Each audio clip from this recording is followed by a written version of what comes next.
Hey everybody, my name is Paul Weston Jr., aka Boy Green. Welcome to my channel wherever you're watching, on Twitter at BoyGreen25, on Facebook, Heavy on Jets. I'm also the New York Jets digital reporter for Heavy.com and also YouTube.com, youtube.com/BoyGreen25. Welcome to this post-game show.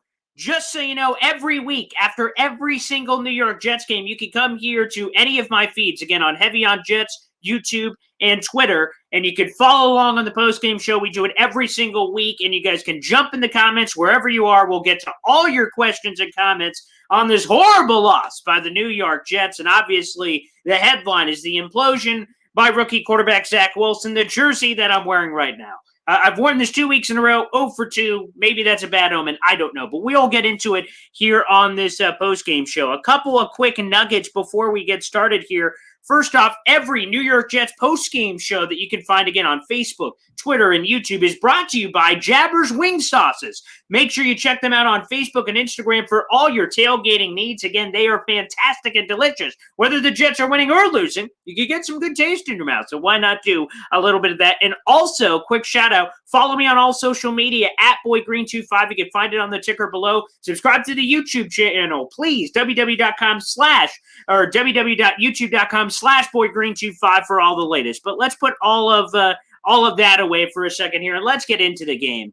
Oh, boy, what a Debbie Downer. The defense plays terrific. There was a lot of good. Running game looked good. The defense looked good. We're like, oh, baby, we've got something going on here. This is going to be terrific. Zach Wilson's going to be great. Oh, wow. And then on that first drive, the Patriots get the ball. We rip the ball free. I'm like, oh, loose biscuit. The Jets have the football. Oh, boy, this is going to be great. And then referee blew the whistle a little too early. And I'm like, oh, boy, here we go. And then the defense steps up to the plate, gives Zach Wilson the ball. I'm like, oh, this is going to be a great game, man. You know what? Jets, Patriots, home opener. You can hear the fans. I'm back here in Oswego, New York, upstate New York. I can hear the fans that are coming in. I'm like, yes, bring the energy, bring the chutzpah. And unfortunately not. Zach Wilson, a la LeBron James, not one, not two, not three, 4 gosh darn interceptions. And we're going to go through all that. And again, if you're joining me wherever you are, make sure you subscribe, like, and share. We appreciate the support. And drop your questions in the live comments. We're going to go through all of them. I want this to be your venting session. It's going to be that way for me, and it is on a weekly basis, whether good or bad. So we're going to be going through it with each and every one of you. You guys can jump in the live comments wherever you are. But to me, I just got to say off the top, this is a complete Debbie Downer. The Jets could have won this football game, and I know when you see the final score, you're like, could they have? Yes, if you were watching the game, the Jets had it. They had a running game. They had a defense. Mac Jones did what he was supposed to do. He completed some passes, made something, threw it to some wide-open guys. Okay, Mac Jones did not wow me. Again, I'm not trying to defend Zach Wilson. He was god-awful. He was terrible, and we're going to go through all that right here, right now. But I do have to say, Mac Jones didn't do anything spectacular. The game was right there on a silver platter for the Jets, and they blew it. I feel like Adam Sandler. What is that, Billy Madison? You blew it! That's how I feel about the Jets. So anywho, let's dive in on all these comments, and we'll get going here. First, we'll go to John Rogers. Defense and O-lineman played well. Offensive play calling could have schemed Zach some more easy throws. Good learning opportunity. The defense was terrific, and I'll just hide this because it's eating away my face for a second, John. But again, the defense played terrific. The offensive line was solid. Everyone complained about the offensive line last week, including me. And everyone, once you looked at the tape and you talked to experts, you said, you know what? The offensive line issues look like a communication problem. And quite frankly, after watching the tape, it seemed that way. In this game, they kept a clean pocket. I think, sometimes at the end of games we talk about, stats being stuffed, like in a quarterback way, defense playing prevent, you dump and get some easy yards and touchdowns and things of that nature. I think the Patriots defense, they got a couple of cheap sacks at the end. Again, that was the equivalent of stat sheet stuffing. So don't just look at the box score. I thought the offensive line did a phenomenal job keeping Zach Wilson upright. His issues were certainly not because of that. Good comment, again, from John Rogers on YouTube. I'll try to comment where you guys are coming from, because again, this is simultaneously live streaming on my YouTube channel, youtube.com/BoyGreen25, Heavy on Jets, and my Twitter account at BoyGreen25. Wherever you're watching, again, make sure you show your support, thumbs up, subscribe, and show the love. But I will say this, on the play calling, there was some bad play calls. Don't get me wrong. When they got in the red zone and they were a little conservative, that was bad. But I'm going to be honest, I got to call out Zach Wilson, man. There was the Elijah on the second interception to Corey Davis. Again, a lot of the interceptions, as the CBS broadcast pointed out for anyone who's watching at home, again, a lot of those interceptions were forced to Corey Davis. And I just have to go on a quick mini rant here. Bill Belichick, for years, says, okay, what's the opposing offense's number one thing? Whatever it is it their tight end? Is it their wide receiver? Is it their running game? What is it? We are going to stop that. We are going to guarantee that whatever that is, they will not beat us with that. And that thing was obviously Corey Davis heading into this game. But Zach Wilson's like, I don't care. Throw to Corey Davis. Throw to Corey Davis. Throw to Corey Davis. Guess what? Pick. It was Oprah Winfrey. Everyone gets an interception. Zach, for goodness sake, throw it to anyone else. They talked about it all week long, that if Corey Davis is doubled or bracket covered, someone else is open. The running game, which, by the way, was terrific. Elijah Moore, who looked a lot better in this game. I'm not surprised. Keelan Cole, maybe. Didn't hear a lot of Keelan Cole in this game. Again, anyone else. That, to me, was the frustrating part, is a lot of those interceptions were because he was throwing it to Corey Davis. Dude, spread the ball around. This isn't the old school Jets where your top wideouts are, Greg Salas and David Clowney. We have real weapons. Throw the gosh darn ball to some of those dudes. But I digress. The point is that while I agree with you, John, that there were some moments where the offensive play calling was a little spotty. I mean, Zach Wilson had open throws, and the problem was he didn't want to take the layup. He kept swinging for home runs. And in baseball, as we all know, you don't want to just have the strikeout if it doesn't work out or home run. Hit a couple of dingers, man, a couple of singles, maybe a double over here. I'd take a triple. Like, let's stop swinging for home runs every play. Elijah Moore on that second interception was wide open and flat. Did he go, I think I could get something more. Just give the guy. That's what Mac Jones did. Okay, for as much as we all want to make fun of Mac Jones, we got to give credit where credit's due. When the thing was there, he just took it. And you know what? There is a certain special sauce to simply just taking what the defense gives you. And that's what he did. High completion percentage. Didn't do any wow plays, but didn't have any crappy ones with 4 picks. So there you go for Mac Jones. Again, I think that a big problem, and we could talk all the way through it here on the channel. Again, wherever you watch and drop comments in live. The point is that Zach didn't take what was there. There were throws there. Zach just simply didn't take it. John Rogers, once again, hard to get up at 2:30 Monday morning to watch this in Aussie. Going to be a long day at work. Aussie, my friend. And credit and props to you. I will say, for all you Jet fans that are on the stream right now, I don't want any of this Victory Monday crap. Okay, whether you're in Australia or God knows wherever you are. I have to say this. Wear your Jets gear whether they win or lose. Okay, I understood it a little bit in the Adam Gase era, but still, for me, every day I wear my Jets. I don't care if they win. I don't care if they lose. I mean, I want them to win, but you get it from the gear. Don't just wimp out and opt out. I'm not going to wear Jets gear. They suck. Well, okay, then you're not a real fan. So wear the gear in pride. But, John, I'm sorry for your Monday. It's going to be a little rough. My Monday will eventually be rough once I get there, I'm sure. But you know what? It is what it is. That's part of the fan. That's why, to me, the berry is going to be so sweet, John, is that when the Jets ultimately win the Super Bowl, and I know it's going to happen one day, that berry is going to be so sweet because we went through all these down times like right now. So keep that in mind. Optimism, that positive aura and energy. Let's keep that rolling here. All right, let's go to Malcolm Harper, good friend of the program on YouTube. The running game and defense played well. This is clearly on Zach Wilson. No question about it. That's why the title of this video, I can't even see it. It's Zach Wilson implosion leads to loss. 1,000%. All of this is on Zach Wilson. Okay, no question about it. He tried to do too much. Some of the throws, I'm just like, where in the hell were you throwing the balls?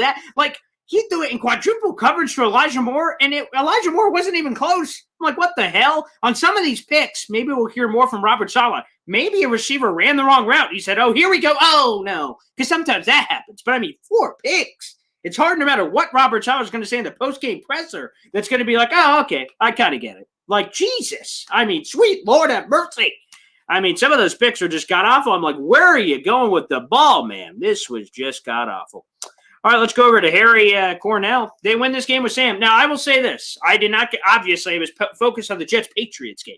but I did see the ticker that's scrolling, and you also see my ticker. Quick shout out at BoyGreen25. Again, follow me on Twitter, subscribe on YouTube, and thumbs up on Heavy on Jets. I'd appreciate it. But on the ticker, I saw Sam Darnold having a pretty solid game. I think the Panthers ended up being the Saints again. I don't pay attention to any of that until the Jets game is over. But it looked like Sam Darnold was having a pretty good game. And the fact of the matter is, I don't think Sam Darnold, that I remember, ever had a game quite like this. He had the ghost game against New England. That was horrible. But no, like, Geno Smith game, pick. And you're like, oh, Jesus, 3 picks, 4 picks. I can't remember a game like that from Sam. Maybe that's prisoner of the moment. I can't remember it. But maybe. But, again, I am fine with the decision. Sam Darnold is gone. Whatever Sam Darnold does, again, I will pay attention to it out of sheer curiosity. But it's a Zach Wilson show. So I don't care about Sam Darnold anymore, with all due respect. You know, again, it's a Zach Wilson show, and it's about building around him. It's a tough day at the office, no question about it. I mean, this is a horrible performance. The good news is that whether he threw 4 interceptions, 10 interceptions, or 1 interception, they lose the game, it's still 0-1. No matter how bad you lose it, it's still 0-1. And that is the optimistic, glass-half-full way that I look at it. But again, I am frustrated, like many of you. All right, let's go to YouTube. We got Caden Smith chiming in. Zach Wilson was terrible. Run game was very good. O-line improved. Defense did all they could with the offense doing nothing to help him out. I will say that to me, Caden, and thanks for the comment on YouTube. The big thing for me is the fact of the matter that the defense played their friggin' hearts out, man. The running game balled out. And by the way, another thing I loved, the Tevin Coleman show, he had a couple of bursts, but it was Michael Carter. It was Ty Johnson. Thank you. Use the young running backs on this team. So I love that. Love that from the Jets rushing attack. It was great. But that to me is deflating, is when the defense is playing lights out. The running game looks good. The offensive line had very solid protection throughout the game. That to me were all positives. That was great. And again, why the Jets coulda, shoulda, woulda won this game, but obviously a million turnovers, and eventually the defense just breaks. And that's what happened at the end of the game. I mean, even that Damian Harris, I think, was the guy who had the crazy run, broke 1,000 tackles. And that's pathetic from the defense missing so many tackles. But again, at the end of the day, I mean, how much more could they do? I mean, they did what they had to do. They gave opportunities for the offense. But the offense is the ones that just blew it. Absolutely. Turn the volume up. I'm getting that in. If anyone is having trouble hearing me, let me know in the comments. So that's the only one I saw. So if the volume is bad, let me know. I have the mic over here, so please just comment in if volume is an issue. So sorry about that. And I will adjust it. Let's go to Bad Knuckle or Busted Knuckles here. Man, that was bad. Poor kid had a rough one. Again, tough day for the office, man, on YouTube. Tough day at the office, no question about it. But again, this is one tough day. It's a rookie season, second game ever, but it's underwhelming from the standpoint that this was a home opener for the New York Jets. Everything was right here for the Jets. You had the crowd, you had the defense, you had the running game. You had so much going for you. So that one is tough. Go to Andres here. Zach has a lot of work to do from Facebook. No question about it. He has a lot of work to do. He's got to go back in the lab, go back in the shop. And I think when he sees the tape, he's just going to look at a lot of missed opportunities and that he just kind of went too crazy. He just went too bonkers. And I think trying to do too much. And I don't know if he wanted to be the hero, front page. I mean, we'll have to hear from Zach Wilson after the game. But again, that to me is the big thing when you look back at this game after the fact. Zach definitely wowed me. Patriot fan coming in. Yes, for all the wrong reasons, I'm afraid. For all the wrong reasons, it looked like that. All right, let's go to Steve Kirk here. First pick was tipped. Second through the hands of the receiver. Third was bad, but let's just not dump on the kid. He's 22. Let's go through them because I think I remember him pretty well. First pick was tipped, sure, but he threw it to Corey Davis, and there was like a million bodies around him. I hated that throw. I loved and I tweeted it out at the time, at BoyGreen25.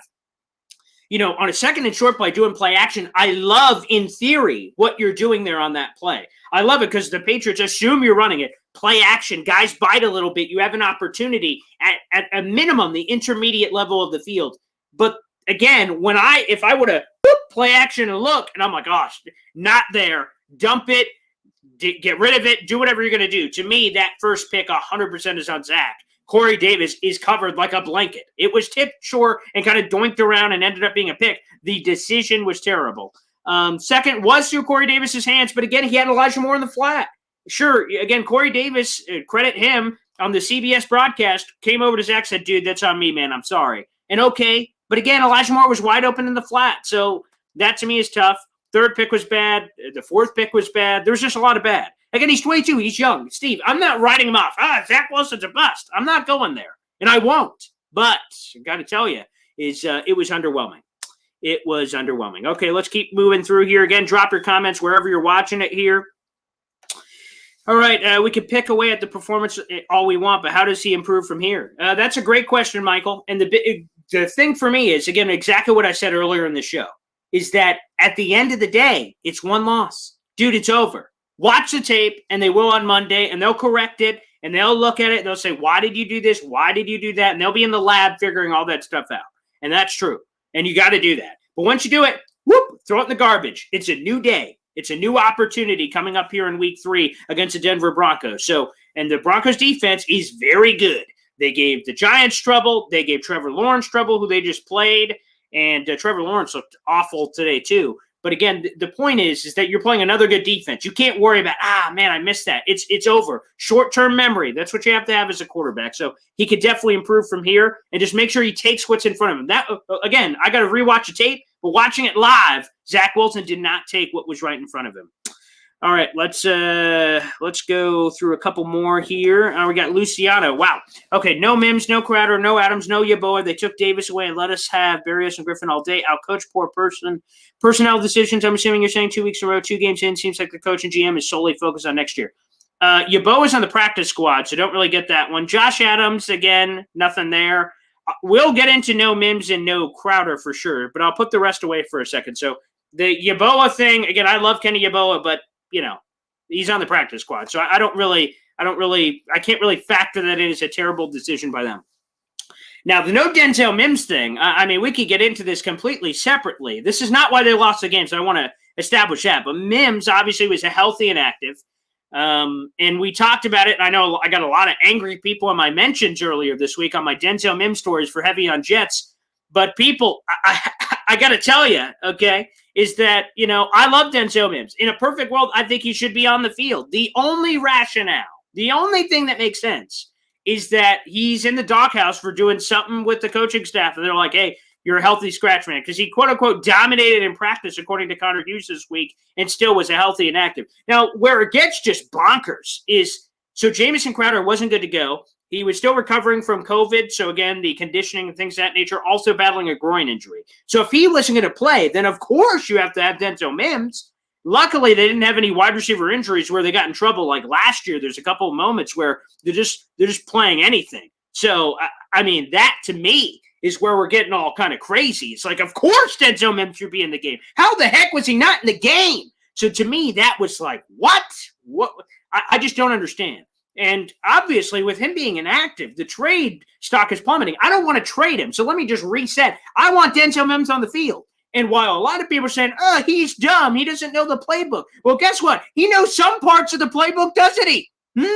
He's 6'3", has like a 4.40. Find a way to use that guy, for Pete's sake. The healthy and active stuff makes no sense, and you're just giving up on your second rounder. Again, unless it's a disciplinary thing, which, by the way, we haven't heard from the coaching staff yet, which just leads us to speculate and try to report and dig on some things in the past. So to me, quite frankly, the Mims thing is confounding. We'll have a follow-up story coming up soon on it, but I got to tell you, the Mims thing is just a total bonkers thing. Crowder, again, it just must be COVID/groin injury as he's coming back. That one kind of makes sense. But if he's out, you don't make Denzel Mims a healthy and active. That makes absolutely no gosh darn sense whatsoever. That, to me, doesn't do anything. Caden, saying this perfect, Paul. You know what? I love it, Caden. Thank you. You know what? I'm always on the injury report every week for a limp wrist, for patting myself on the back. So I appreciate that. Keep them coming in. Again, subscribe, thumbs up, and drop your questions as we're here in the live commentary here on StreamYard. Again, we're streaming live on Heavy on Jets. We're streaming live on my YouTube channel, youtube.com/BoyGreen25, and Twitter @BoyGreen25. So thumbs up, follows, drop in the questions. This is a doozy. All right, let's keep going here. Okay. John Rogers, that non-fumble start of the game call could have changed the game completely and given Jackson confidence. He scored an early touchdown. That, to me, frustrates me because they said, his forward progress was clearly stopped. To me, that seemed pretty like he caught the ball, started moving upfield, and ripped that puppy out. It was a loose biscuit, as I like to say. And, boy, that ref call dude, the refs were just too involved in this game overall, and that just bothered me. Like, if it's clear as day, call it. But to me, wow, what a trash call. And, wow, that could have been points 100%. But obviously, the telltale in this game was 4 turnovers and 16 points. I mean, that's the telltale. That's how you lose it right there. Is Zach Wilson's 4 picks resulted in 16 points for the Patriots. Again, the Patriots didn't do anything crazy. They just took what the Jets gave them and walked away with the win. This is going to be one that I think a lot of Jet fans just say, you know what? That's a win we could have, should have, would have had. All right, Mitch Weisenstein, excuse me. Feel bad for the defense. They played well. I agree, Mitch. I got to tell you that unbelievable. I mean, I just feel so bad for those guys because they played their asses off, and the offense gave them a lackluster performance. There's just no other way to put it. I mean, no other way to put it. All right, let's go to Busted Knuckles again here on YouTube. This is what we call a bump in the road. He needs to learn when to push the ball and when to take what the defense is giving you. 1,000%. I mean, we've been wowed by the Zach Wilson spectacular off-script plays, but this is why the Jets coaching staff told Zach, hey, stay in the pocket, make plays happen inside the pocket, run the offense, and then if you could do that, oh, of course, any wow plays you do on top are great. Unfortunately, he was trying to do too many wow plays, and again, that's the thing to me that clearly confounds me, quite frankly. All right, let's go. Mitch Weisenstein, Darnold, no surprise, look great again. Again, I'm going to say this. We're probably going to get a million of these questions all year long. Again, this post-game show will be here every single week. No matter what the game is, we'll be here every single week for all Jet games. So wherever you're watching this, make sure you show your support. And I imagine I'm going to continue to get these kind of Darnold questions. I will tell you this, and we can bring it up anytime people want to. He's got Christian McCaffrey. He's got a lot of weapons. He's got a good coaching staff out there. I'm sure Sam Darnold's going to look solid. But to me, the thing that I saw in our Jets-Panthers season opener last week was I didn't see anything from Sam that I'm like, oh, wow, never saw that before. The Darnold Robbie touchdown, he's got that potential. But again, at the end of the day, the dinking, the dunking, I didn't see a lot from Sam that made me go, wow, we made a mistake. And I don't think I'm going to say that. If Zach Wilson keeps doing this, maybe, but no, I have no regret about the Sam Darnold decision. All right, let's go to Anthony here. Poor job by the receivers. You have to come down with the ball. Come on, man. Zach got a lot to learn for sure. Sam Darnold plays well again with a little blocking. Yes. Again, Sam Darnold, I think, is always going to look solid. There were some drops by the wide receivers. At least Elijah Moore wasn't one of them. Great comeback game for Elijah Moore. So golf clap for Elijah Moore. Good to see some pop there. No question about it. Wayne, I think this is way too far, man. I respect the take, but Zach Wilson not being ready for the NFL flat out, I just don't buy that. Again, was he rocked a little bit? Did it kind of mess around with him for the whole game? Yes. Not ready for the NFL. I'm not willing to go that far. We saw some great pops in week 1. He just needs to just bring it down a level. Like, just rein it in. I don't want to see Mark Sanchez, red card, blue card, green card. Like, ooh, danger zone, don't throw it deep. Like, if you're doing that, it's over. Like, it's just over. But, again, you just got to get Zach Wilson and rein it in just a little bit. We don't have to go crazy here. All right, let's go here to Braden. Much better performance from the team. Running game, sweet. Sure, Zach Wilson had a bad one, but I enjoyed this game more than last week. Lots of heart from defense especially. I don't know if I enjoyed this one more than last week just because of the pops offensively last week were great to see. We didn't get a stinking touchdown in this game, so that's underwhelming. But I did see the pops on defense. I was jumping out of my couch here going, yeah, woohoo! So I was getting a little bit of that action. No question about it. But the D was there pretty good. And here's another factor we haven't talked about, but I do want to say that the D was on the field for much of the game, so when they had those cracks late, I think obviously that has to be a factor. So great point there by Michael. All right, let's go to Carlos. OMG, the pain. Should be used to it, but I can't. It hurts. I'm going to be honest, Carlos. It's like every year, and for me, I'm just a diehard fan. So every year, I'm sucked back in. But I got to tell you that as we're going through this, I can reset every game, and this is going to be weird. I don't know how many other Jet fans are like this, but for me, every game week I go into, I create a plan in my mind. Oh, wow, the Jets could win this game. If this happens, they could totally win this. So, that's for me. I do that every week. I don't know how many other people do that. I'm sure they look at a game and go, no way they can win. I never do that. So I always think that there's a way. And I'm a sicko and a psychopath for that, I'm sure. All right, let's keep banging through here. Let's see. All right, let's go to Lonnie. Okay, let's go for a rational take here. Worst team in years, running the ball from the 50 down 3 scores with 8 minutes left in the game. Well, Lonnie, I'll tell you this. The field goal at the end, which a lot of fans are kind of going crazy about, again, making it a 2-score game made the most sense in that situation. So I don't crap on them for the field goal opportunity to make it 16 points. That made sense. You can't just run at every player or pass at every play, rather, or Zach Wilson's just going to get killed. And that's what happened at the end of the game. All those extra sacks they gave up is because you got to mix it up a little bit. The thing I didn't like was the lack of urgency. Like, if I'm Zach, I'm like, all right, guys, let's go. Quick Elijah Moore, quick Braxton Berrios, quick run. All right, guys, move. Let's go. That I didn't see. That I didn't like. So that's it. All right, from Tyler Paul, Zach Wilson sucks. He blows. Thanks for that, Tyler. Thank you. Thank you for coming to the postgame show. Really appreciate it. Reminds you of Gase just a tad. Oh, good Lord. Please never bring up the excuse me. Sorry, that disappeared. Eugene, don't ever bring up Adam Gase ever again. Please stop all the Adam Gase stuff. I can't handle it anymore. No Adam Gase. It wasn't that bad.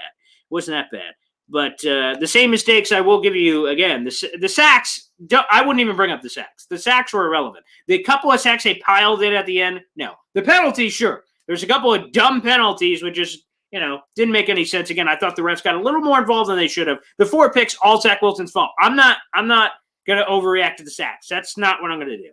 No, a lot of those sacks were thrown in at the end. The offensive line played very well. And I will say, Che Callie Carter is commenting, and this was he didn't say it. There was no hot mic, thank God. We don't have to hear that. But it was the quote-unquote ghost game for Zach Wilson. He saw ghost.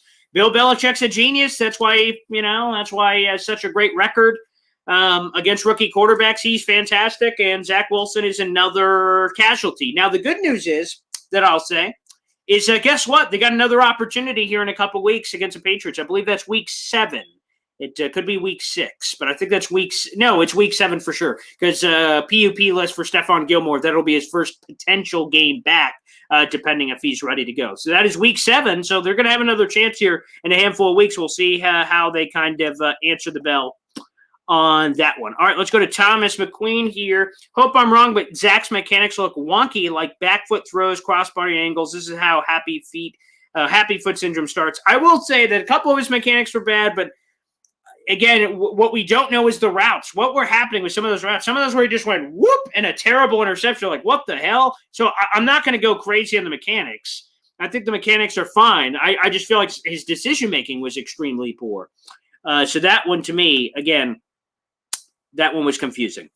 Mims, we just talked about this, Brian, but Mims being a healthy scratch while the Jets play guys like Jeff Smith seem to have very little to do with actual football. Seems like a personal grudge. I will say this, and I kind of made the joke on Twitter, but wow, Jeff Smith at the end of that game, right? That's why they played him over Denzel Mims. Again, the only possible and we'll hear from Salah in a little bit, but the only possible thing that makes sense is Mims, did something. I mean, I don't know what it was. Is it something off the field? I'm speculating. I'm spitballing. I got no idea. But there's no reason why, again, Denzel Mims should not be playing in this game or be inactive at the very least. That one to me makes some sense. All right, from Jesus Carrillo, thank you for some laughs. And again, that's what I really hope, Jesus and others that are joining in on here. I hope that's what I can provide, some laughs. As we all kind of laugh together, it's a venting session. There can be anger, laughs, crying, whatever's happening. I hope I can provide a little bit of just kind of a release for a lot of you. That's what I'm trying to shoot for here. Again, if you're just joining us, again, my name is Boy Green. If you don't know who I am, I'm on all social media, BoyGreen25. Also, you can see it on the scrolling ticker. So make sure you show your support. Again, if you're watching on YouTube, or if you're not, feel free to go subscribe. We have post-game shows every single week, plus previews every Monday. So I'll be talking with a Denver Broncos insider on the show tomorrow. I believe that'll be Phil Milani, the Denver Broncos insider reporter who works for the team. So we'll be doing that on Monday to quickly turn the page, and a lot of other great videos where I kind of interview random celebrities. So again, BoyGreen25. Follow me on Twitter over here, BoyGreen25. Also, I'm on my Facebook page, BoyGreen25, and YouTube as well over there, youtube.com/BoyGreen25. So we do this every week, so hopefully you guys can join. Oh wow, from a Panthers fan, thank you for Sam Darnold. I'll be interested to watch all year long how he does, but right now it looks like Sam Darnold 1, Jets 0. But again, I think there's a long way to go. But I think it was great for all.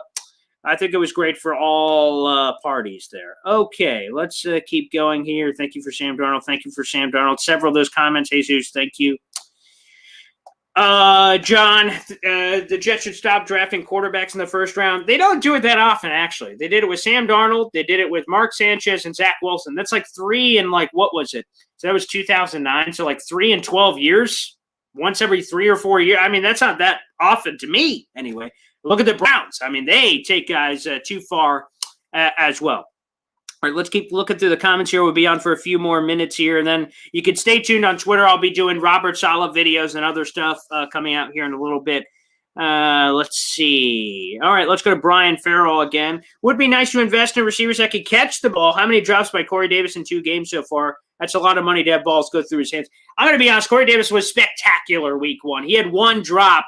I don't really go over the top on the one. It was a drop. And then week 2, the drop with the pick. Again, I think Zach Wilson should have made a different decision. But, I think Corey Davis has more than given us his money's worth, quite frankly. So I'm going to have to respectfully agree to disagree there. All right, let's keep going here. We knew this was going to happen, growing pains. That's a big thing here, the Sesh or the Sesh. Whichever that is on YouTube. Thanks for commenting in. I will say this is a rebuilding year. To me, I'm an optimistic guy. I am a glass half full guy. So that's how I look at it. I'm not just saying, hey, I'm cool with losses. But if losses happen and you're showing pops, the problem is we lost and no pops from Zach Wilson. That to me is the struggle. Mims is not a slot. This learning the 3 positions thing is total BS. Saleh setting Mims up to leave the team. Why? I'll tell you, Eric. Here's a couple of things. First off, here's the point. And again, whether I agree with it or not is a different matter. But with Robert Saleh, he said that Denzel Mims is not one of the top 3 receivers. So he's not Corey Davis, he's not Elijah Moore, and then Jamison Crowder when healthy. So he says he's not one of the top 3. And he says if you're not one of the top 3, then to help yourself out, get as much playing time as possible, that you need to know all 3 positions. So if any guy goes out, you could jump in there, in theory. But again, to me, the fact of the matter is that he must have done something that offended this coaching staff. There was nothing else that makes sense. I heard some stories this week on the Denzel Mims side that there were some struggles with not doing the routes right in training camp and some of that. And then he's frustrated with the team and all that stuff. But again, not playing him just doesn't make any sense, especially in a week where Jamison Crowder did not play. Why would you make him healthy and active in that situation? Doesn't make any sense. But we will have more coming up on that, Eric. Make sure you follow me on all social media. I'll be releasing a Denzel Mims story either later tonight or tomorrow morning with more details. All right, let's go to Mo Dean here. I told you Zach was a bust, you idiot. I told you Zach would throw no touchdown passes this week. Get a real job. Know nothing about football. You should be embarrassed speaking about sports. Mo, I got to say thank you for the support. Hopefully you're a subscriber on YouTube. I really appreciate that. Saying Zach Wilson or anyone's a bust or superstar after a week or 2 of football just to me makes no sense. So I will not take the bust comment. I appreciate you asking me to get a real job. I do sports talk radio. Tune in to the Man Shout Show with Boy Green Monday through Friday. I appreciate the support. So thank you so much, Mo, for commenting in on YouTube. One more comment here. John Leone. The Jets do better with veteran quarterbacks from other teams. They are the worst at developing quarterbacks. But, John, that doesn't mean they can simply just give up on it. Okay? They haven't been great at developing quarterbacks. The Christian Hackenbergs and Bryce Petty's and Geno Smiths and all these guys across all of history. But the thing to me is, quite frankly, is that you can't just give up. You got to keep doing it. And I think that's what the Jets are going to do, certainly moving forward. All right, everybody, that's going to wrap it up here for the post-game show here on all these different portals. Again, heavy on Jets, YouTube, Twitter, everywhere. Make sure you guys follow me on all social media, @BoyGreen25. It's been scrolling on this ticker throughout the entire post-game show, so make sure you guys do that and subscribe to my YouTube channel, youtube.com/BoyGreen25. Another shout-out, by the way, is that every New York Jets post-game show is brought to you by Jabber's Wing Sauces. Make sure you check them out on Facebook and Instagram. They pay to help this show go out every week. So please show your support to local businesses. They need you more than ever right now. So if you want some wing sauces for at home, make sure you hit them up, again, on Facebook and Instagram. And tell them that Boy Green sent you. And, it'll really help everyone move and groove along. So really hope all of you guys can do that. All right, everybody, thank you so much for tuning in. You can keep the comments rolling here on YouTube in particular, and we will see you on Monday for the preview of Jets Broncos, and we'll be back next week for more post-game action right here on all my social media platforms on Twitter, Facebook, and YouTube. Thanks, everybody. See you next week.